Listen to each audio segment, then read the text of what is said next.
President.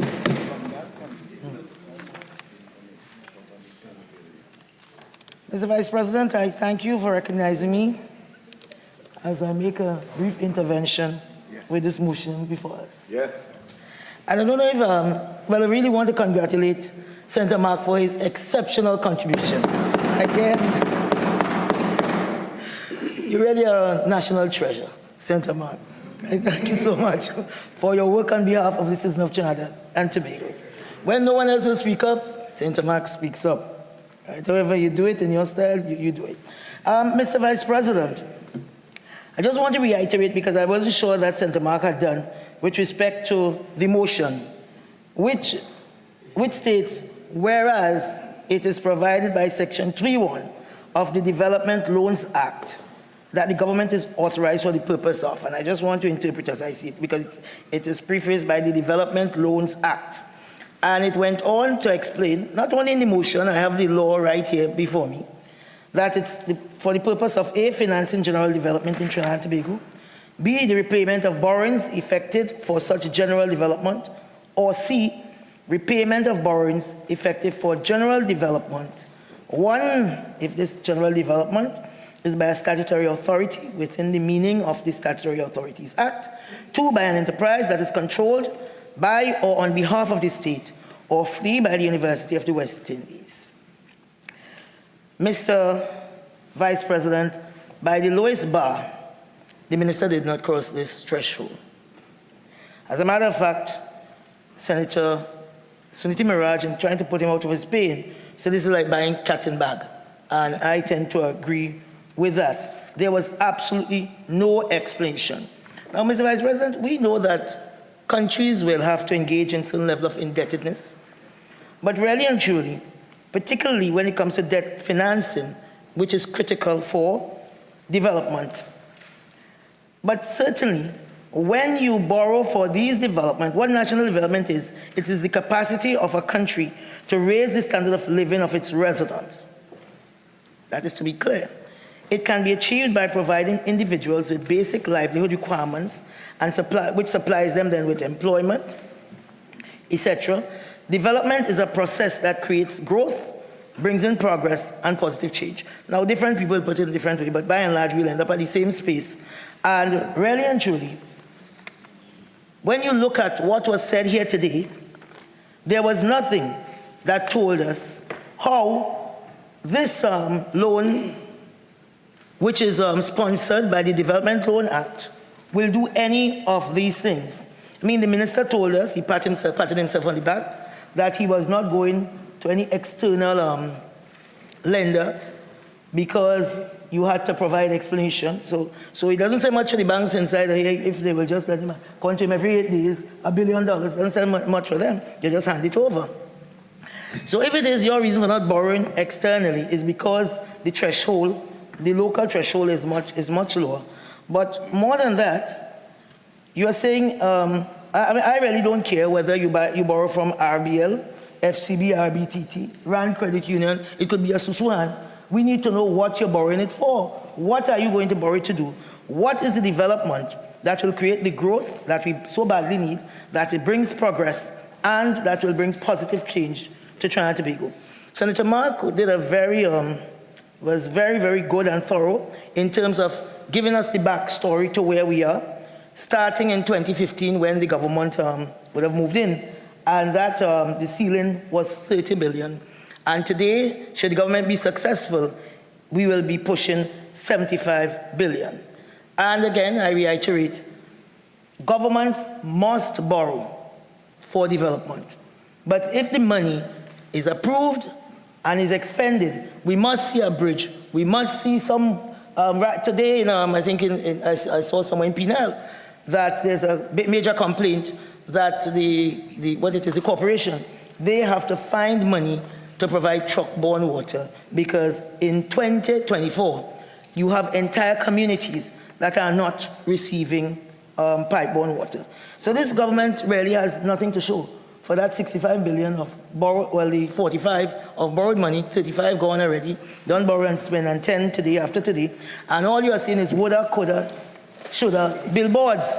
You know, that's all they have, billboards. All today they have to somewhere in the east putting up billboards, right? But love don't cost a thing. I don't know what billboards cost. I don't know that billboard costs $10 billion. So after 8 years in government, Mr. Vice President, after spending close to $500 billion through the, the Consolidated Fund, Trinidad and Tobago today, in 2024 really, is literally back to the future. Back to not one drop of water in the taps. It's not me saying, this is what is happening all over Trinidad and Tobago. Back to mothers in supermarkets. Really, they will take up goods, and when they get to the cashier, they have to put back half of the goods. That is our reality. Why? Because the development is probably not there. It's not enough of it is not there to create the kind of jobs that people are looking for. People are looking for handouts. People are looking for a hand up. They are looking for opportunities to earn a good wage. In 2024, just last week, we are reading this horror story that a young little girl was found buried in a shallow grave at the back of her house. No one knew she was missing after 7 years. That is development, I suppose, PNM style. Who don't care who their tagline is who live, and who dead, and know who missing. And don't jump up, sir. Right? Mr. President, 500 billion spent, but not on anything to save that poor desperate girl's life. And unfortunately, as this government floats merrily down the prodigious path of perdition, many more will die and definitely go missing. And these are the facts. I'm not making it up. I mean, last evening I'm driving down Charlotte Street, right in front of Shafford Court. Where do you think you saw? There is some other Trinidadians, other Portuguese, they flambeau. In Tobago, where I'm from, maybe not my good Senator Hislop, they're from Tonga, I think. From Shafford, we just say it's Bullifay. Right? So you have all these bullifay. You say bullifay too. All right, good. Right? So we don't say flambeau, we say bullifay. So you have this thing lined out, bullifay. You're not celebrating. It's because of the massacre that had occurred over the weekend. It is what it is. Facts are really stubborn things. And you see, this is after having spent $500 billion and borrowed $35 billion, and you're here today looking for 10, and we must not complain because there is absolutely no explanation. I've never seen a minister waffle so. As a matter of fact, for the first time, he was asked to speak up because into the minister, he sounded as if he making sense. Into the minister, he sounded as if he making sense. And that's why boys also. That's how smart man does come. You understand? When they do, they're making no sense, the boys gone now. You understand? So, Mr. Minister, Mr. Vice President, after this $500 billion, that is what's spent, and $35 million borrowed and spent without anything to show for it, little children are being shut in their beds because that is what you do with developmental money. You know. You develop infrastructure. You develop the, opportunities that will create jobs. You develop humanity. You develop civility. People will not be in a space crippled by poverty, that they have to turn to crime, that the gang leader is more attractive than the teacher. This is not development, and we have to take it as it is. And if we can't say it here, where will we say it? Because here is where the government has come to borrow $10 billion, and we are saying no like that. We are saying what it is you are going to do with that. How is that going to help the people who have been murdered while driving, while going to school? Right now in the schools, I mean, maybe the PNM don't see these things. I'm not a social media person, but it just lands on your WhatsApp. You are seeing little children in knives fighting each other, this kind of barbaric behavior. That is as a result of backwardness. That is not a result of development. So that is why we are saying, how did this $500 billion and $35 million borrowed enable, or how will it disable that behavior? Because that is what you take money to do. You take money to buy something. It's not to buy Benebol and Tulum and come here and waffle through and people telling you that your voice is low. That's how you talk when you don't know what you're saying. So, Mr. President, I said every single day you hear about villages without water, people begging for water, and the same Minister of Finance didn't see it fit to release any funds to the corporation. So children can't go to school.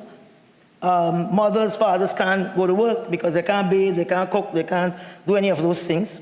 So, and after spending $60 billion of the $500 million, about $60 billion of that was spent in the healthcare system, and everybody knows somebody who have been in that hospital waiting for 3 days, and nobody, you can't even hear, like they say, somebody touch me. They just don't have a care because the barbaric behavior, pain travels down. Everybody just gone crazy in this place. You understand? Because when they're killing 5, I remember I seen this thing on Saturday, all these images coming across. So I text someone I know in the area. I said, what is going on?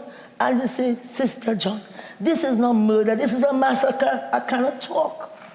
I cannot talk. How can we in all good conscience as a country tolerate these things? We have to ask, how would this 10 billion help the people of our place? Because they are saying, because there are good people in our place going to work every day minding their business, and they are saying, in whose name you're borrowing this money? Is it I? Is it my name? Or am I going to benefit from that when now I have to lock up and put old pan in front of my house road that whomever, the savages can't come?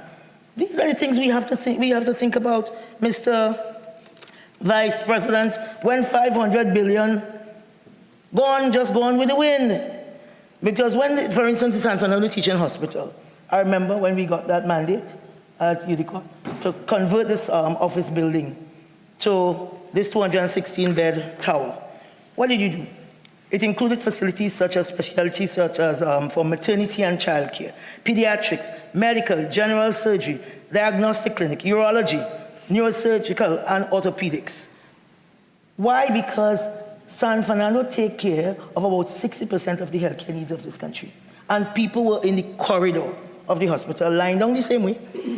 And a prime minister, with some sense in their head, said, people can't live like that. And some empathy. You have to have empathy. If you have no empathy, you know everybody, you can't talk in this country because what they do, they go on some platform and try to insult you, right? But a prime minister with some empathy went and said, I need this building converted, and whatever, and the paperwork, you did the paperwork and so on. And what came up is this 216-bed teaching hospital, which is still there for all to see, and that is what you do with development money. That is how you do development. It has to fix something. Somebody has to benefit from it. That is what you have to ease suffering. People have to have access, right? And the same for the 230-bed Gov't Children's Hospital that they didn't know what to do with. You know, and of course, COVID came and they found the keys. You know, over 60 billion, and I'm happy that Senator Jearlean is here, spent in education. And yet children were still going to school, or are still going to school in mosques and temples and squeeze up in churches. Even this one that they're fighting over a name and a name and a name, because everybody PLM just get involved in all kind of foolishness. You know, who name it should be, well, that is a matter for them. But the same Ramai Trace Hindu School, that school, you know, they spent 8 years and left it there untouched, you know, until God, parents, you know, complained and argued and protested. All this time, children were graduating with certificates saying, Ramai Trace Hindu School, and never sit down in the school, you know. Yeah. Sat in some temple somewhere. From nursery, you understand? From nursery to 11 years, exactly. You know, so this is what we are talking about. We are talking about how is this money going to help the children who are fighting viciously. This must disturb us and trouble our conscience. And I'm sure Dr. Gov't will talk about the 106 schools that he built. And you literally have to take the PNM across the country to show them when they argued that it was because, you see, they can't do that, right? And they feel that nobody else can. But you see, the secret is education is a crime mitigation strategy. That is what it is. Jobs is a crime mitigation strategy. Sports is a crime mitigation strategy. So change under this PNM government, Mr. President, been a long time coming. And it ain't going nowhere. Yesterday I see in the parliament a very senior gentleman on their side saying that he willing to fall on the sword for property tax. Like he knows something that they may know, you know, they're giving everything. You know? Everybody watch that fella very closely. Right? Watch that fella very, very closely. When you hear this man saying that, listen, I'm going to fall on the sword. You understand, for this property tax. He is in the party lounge. He knows just what he did. At the end of the day,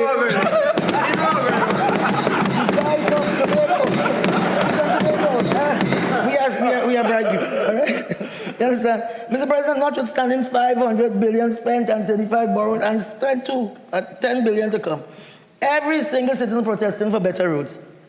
And of course, when the rain finally comes, the floods take over.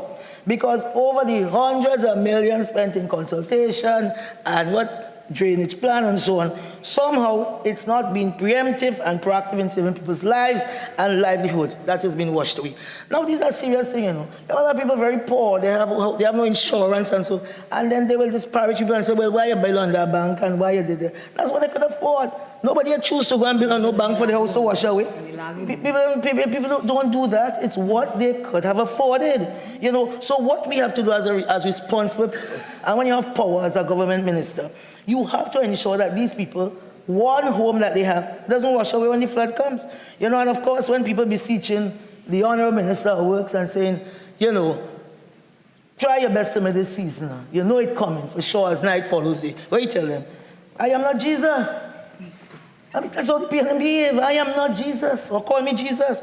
And the minister is right in his claim that he's not Jesus, because in this holy month, and just preceding the holiest week, we are well aware that he's not Jesus. Because Jesus, after all, had empathy. He was humble. He exhorted us to do unto others. He told us to do unto others. And according to the scripture, Jesus walked on water. And all this minister facilitating us with a car, and he also float away in flood water. That's all he did. That's all he facilitated. Right? Don't tell them to Jesus. You should be ashamed.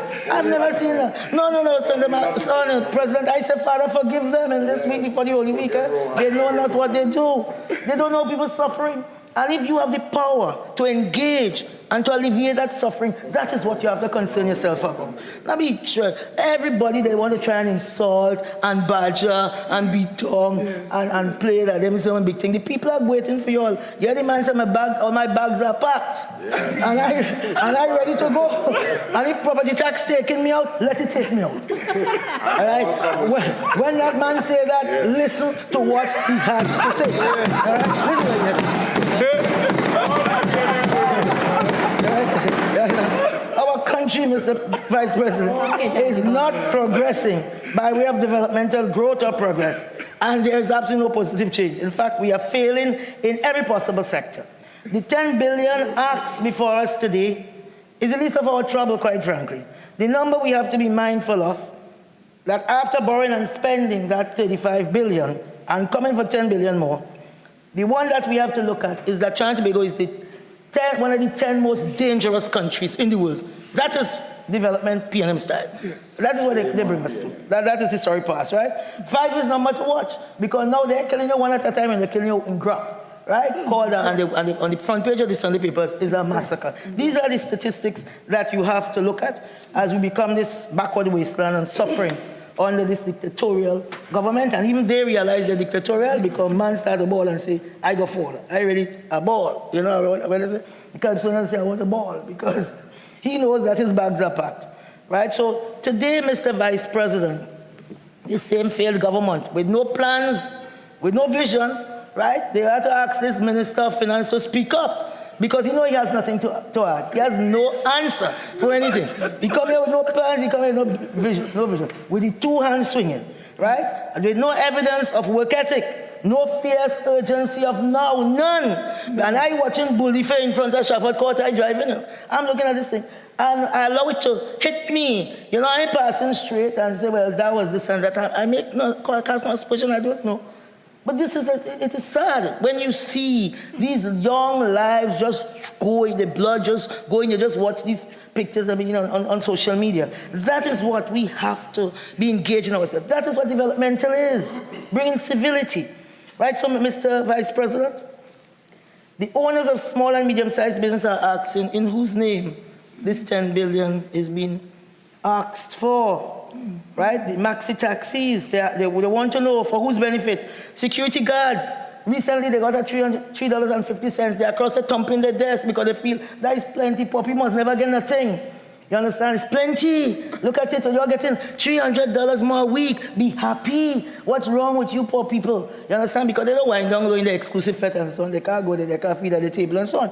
But what is happening? I spoke to a security guard. I talk to people. You know, in UNC, we talk to everybody. You understand? I spoke to a security guard very recently. You know what he told me? He said, prior to the minimum wage being moved to 20.50, he worked 6 days a week, right? And 2 Wednesday meeting. But what has happened? Since the raise, the employer cut them to 5 days. So you're back back to the same place on the treadmill, treading up the wine press, and you carry bell because this PNM, from the biggest to the lowest, people could insult everybody. So everybody just batting in the crease and trying to survive. Sunday I saw a lady, but she's there, the cashier, and she's watching, she counting. Every time they cash, she look in her purse to make sure. That is what is happening in our country, Mr. Vice President. So the desperately scared people of our place want me to ask for the benefit of whom? As 5 of their residents were murdered over the weekend, and none of their government officials have showed up. Even though, it's the constituency of one who calling people big mouth. Mr. Vice President, I'm enjoying Senator's presentation, but 46-1, please. He's making it a crime debate.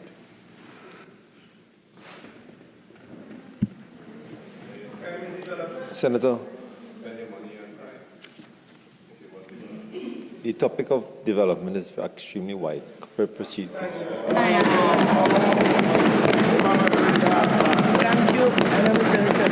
That's the point.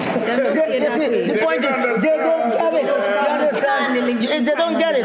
You see, Mr. Vice President, empathy, hard work, industry, feeling for people, doing unto others, creativity, is a UNC thing. Oh, they wouldn't understand.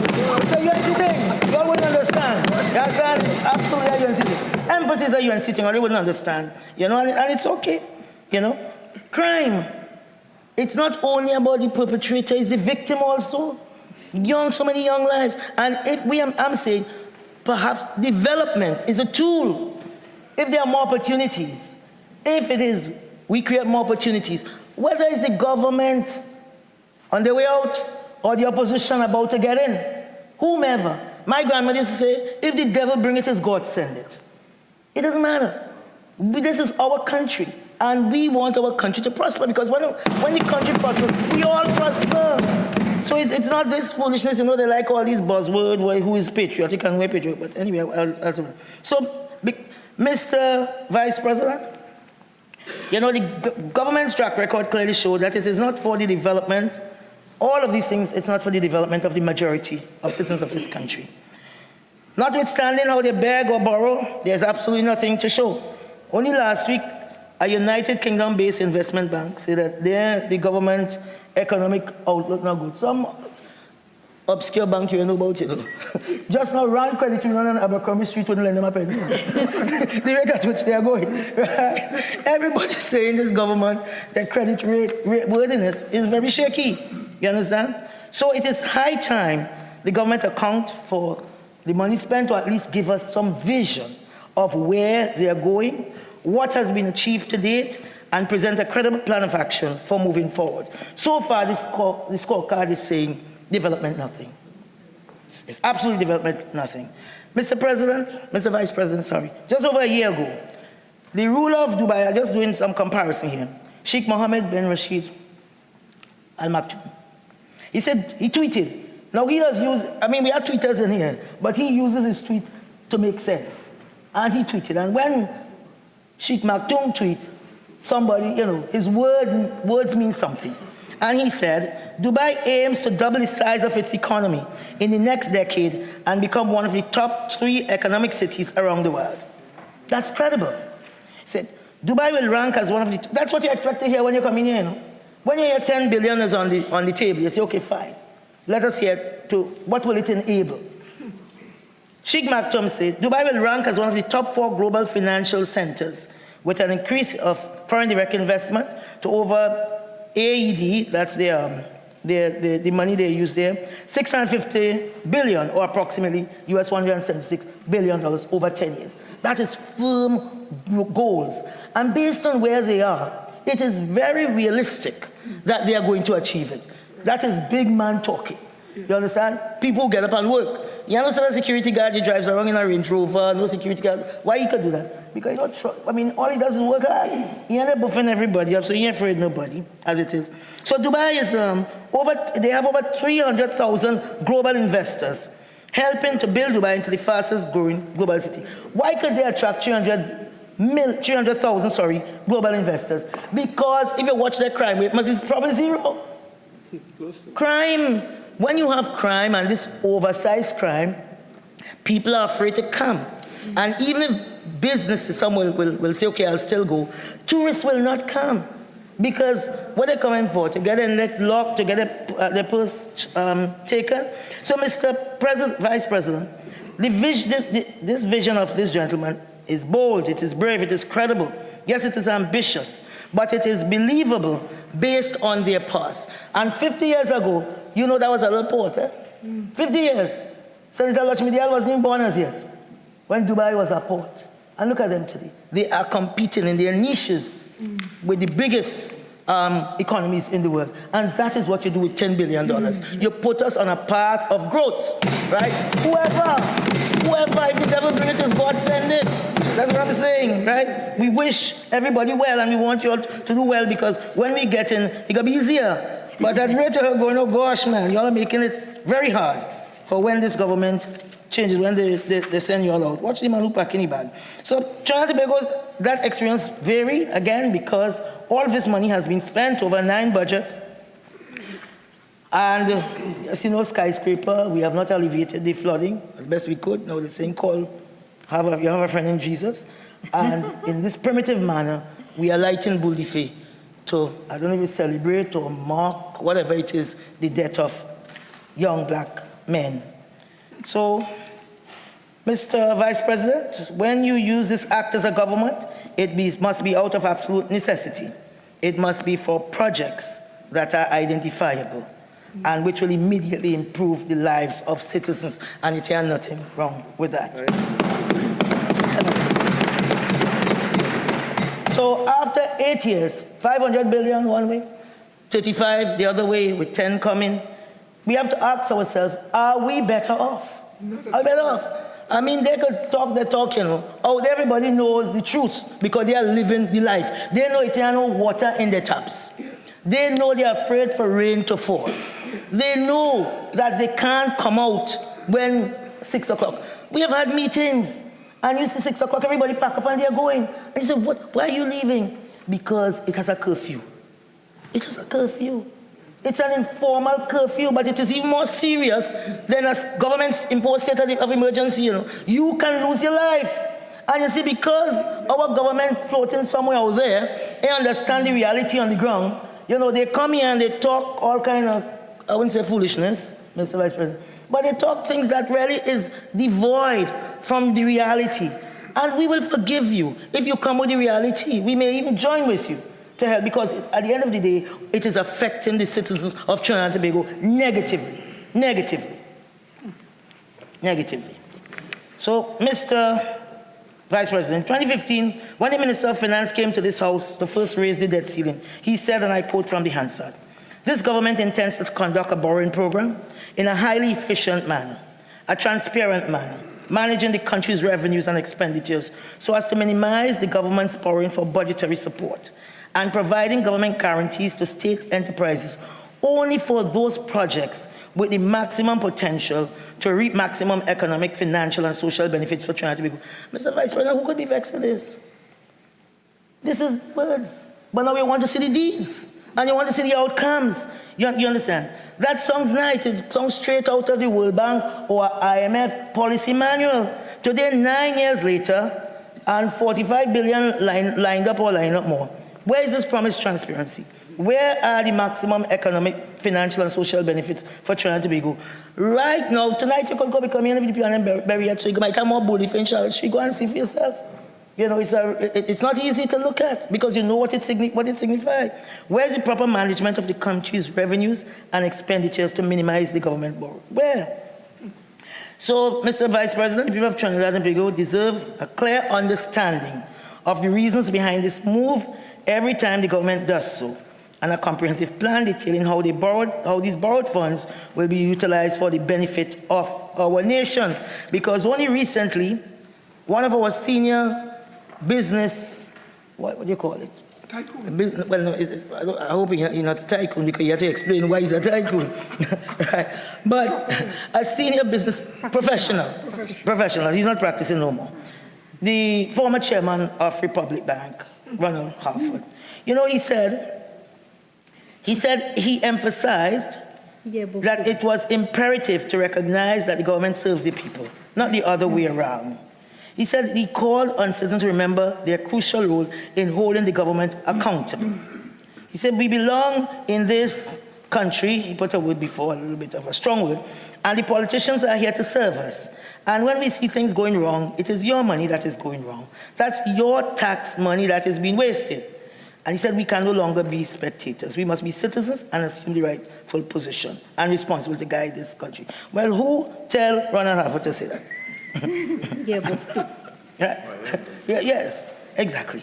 You know, he was told by one energy minister, Mr. Stuart Young, that whenever somebody becomes a former, their mouth gets big. Mr.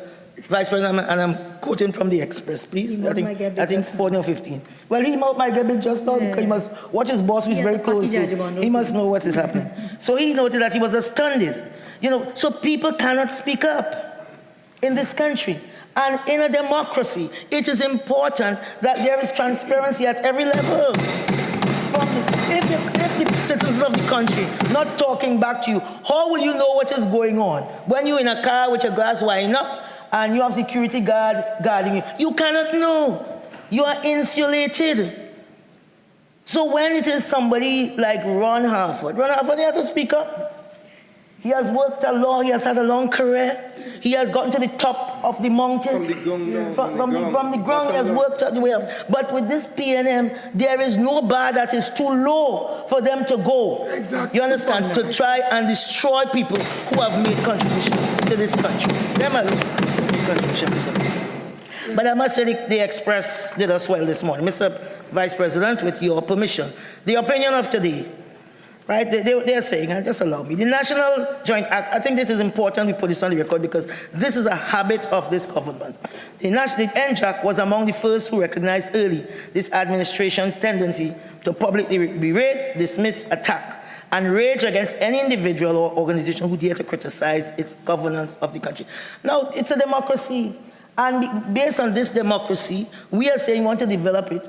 Well, through development and money. You understand? That's what we do. And we have a system where you have opposition, you have government, and you have citizens. They have an input in what happens also. So they are saying from very early, they flagged that. And the Express went on, I'll skip a little. It was predictable, therefore, that multi-purpose Minister Stuart Young, who has enjoyed the favor of the Prime Minister, I'm reading, of the Prime Minister since the People's National Movement assumed office in 2015, would wash his mouth on Mr. Ronald Harford, one of TNT's leading and respected retired bankers, for the latter's audacious call for citizens to hold government accountable for expenditure of taxpayers' money, and for nothing that there is no evident oil and gas plan or strategy. So if Ron Harford, from who ran the biggest bank since he was 80, now he must be 79 years old. Yes. If he don't know, who will know? He must know that things are not going well. So he spoke up, and he spoke up in an apparent place. He wasn't on a political platform. He was in some chamber of commerce, whatever it is. Now, Mr. Vice President, rather than responding with the sought-after plan or policy, Mr. Young went on an egotistical excursion of chest-thumping about deals he signed and the amount of media coverage he had received. Mr. Harford's point about accountability and the absence of a known policy for oil and gas production remain unanswered. And Mr. Vice President, I recommend that you read this whole thing, but I'm going on to the last piece. The Express editorial said, by contrast, government ministers rise to the... Well, let us talk about the PNM one. They should have qualified that. That is the only problem I have with this editorial. By contrast, government ministers rise to their positions generally through membership in the party groups and insertion of themselves into the line of sight of their political leader. Since the PNM's election victory in 2015, Mr. Young, whether as National Security Minister, Minister in the Office of the Prime Minister, Minister of Communication, Minister in the Office of the Attorney General, Minister of Energy and Energy Enterprises, or PNM Chairman, remains undistinguished.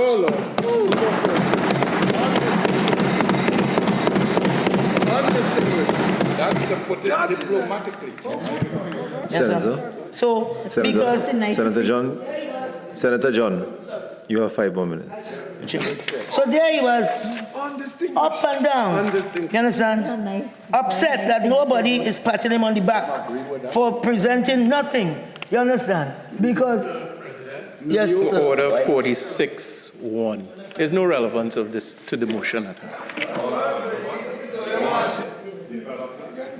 Senator, and in your last 5 minutes of wrapping up, I asked you to keep it a little tighter. Over the last 2-3 minutes, it's been veering a little bit off. Yeah? Give him up my time, please. Eh? Yes. Yeah, undistinguished. Yeah. So, with respect to the development of the country and the development of the sector, the oil and gas sector, Mr. Young said that he went to Libya. Some Libya vice minister read about it, some big project he doing in the international press, and sent him a message saying, "Great news, brother. Wish you all the best of luck and success." So you see, people lighting flambeau, Bully on Charlotte Street, next to this gentleman constituency office, and the minister who's the massacre occurred, and he's interested in keeping up with the overseas travel, just like keeping up with the Kardashian. That's all he's interested in, that nobody congratulated him. And that is the wastefulness of the PNM. So, Mr. Vice President, today I want to join with the Express to advise the government to slow their roll.